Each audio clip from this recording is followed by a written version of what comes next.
Dani. É isso aí, Carlos. A gente aproveita aqui a sua participação, que nós temos outro assunto também, né, Luiz?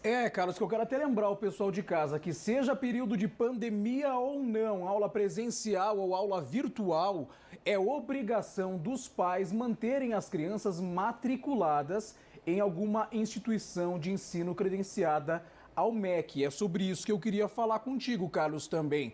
Como é que está a fiscalização por parte do Conselho Tutelar nesse período? Existe uma fiscalização para garantir que as crianças estejam matriculadas?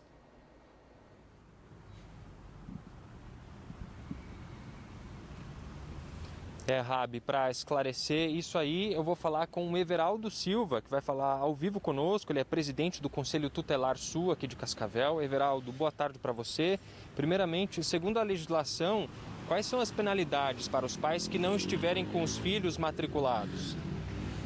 Pois bem, se tratando de evasão escolar ou abandono escolar que seja, é crime. Chama isso abandono intelectual. O artigo 56 do Estatuto da Criança e do Adolescente diz que os dirigentes de estabelecimento de ensino têm que comunicar aos órgãos competentes quando há as faltas injustificadas ou abandono escolar. Então, neste caso, há um direito à educação da criança que está sendo violada. E se está havendo violação de direito, medidas têm que serem tomadas. Os pais, neste caso, se essas crianças ficarem em abandono escolar, eles podem responder judicialmente em relação a isso por causa do abandono. Nós, do Conselho Tutelar, a gente sempre orienta para que evite esse tipo de situação. Por exemplo, nós podemos aplicar medida, o artigo 101 do Estatuto da Criança e do Adolescente também menciona sobre isso. Uma outra coisa, o artigo 129, inciso 5 do Estatuto diz que nós podemos aplicar essa medida no sentido do quê? De orientar, advertir os pais para que isso não aconteça, de uma criança ficar fora da escola na sua idade escolar. A partir de que idade, então, é que existe essa obrigatoriedade, Everaldo? Segundo a LDB, a Lei de Diretrizes e Bases da Educação Brasileira, no artigo 6º, vai dizer que a partir dos 4 anos de idade, necessariamente a criança tem que estar matriculada na escola, na instituição de ensino. Por parte do Conselho Tutelar, vocês têm o poder de fiscalização? Como é que vocês atuam nesse sentido? Como é que funciona? O Conselho Tutelar é parecido com o Ministério Público, nós temos que ser provocados, isso tem que encaminhar para nós. Hoje, em Cascavel, se tratando da rede municipal de ensino, na própria Secretaria de Educação tem um chamado evasão escolar.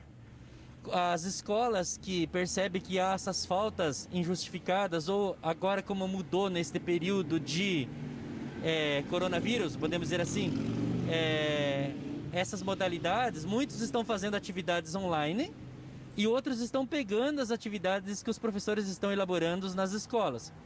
Se houver o abandono nesse sentido, ou os pais tirarem da escola e não matricularem, né? A própria escola pode estar encaminhando isso para a evasão escolar, não havendo efetividade, ou seja, não resolvendo a situação.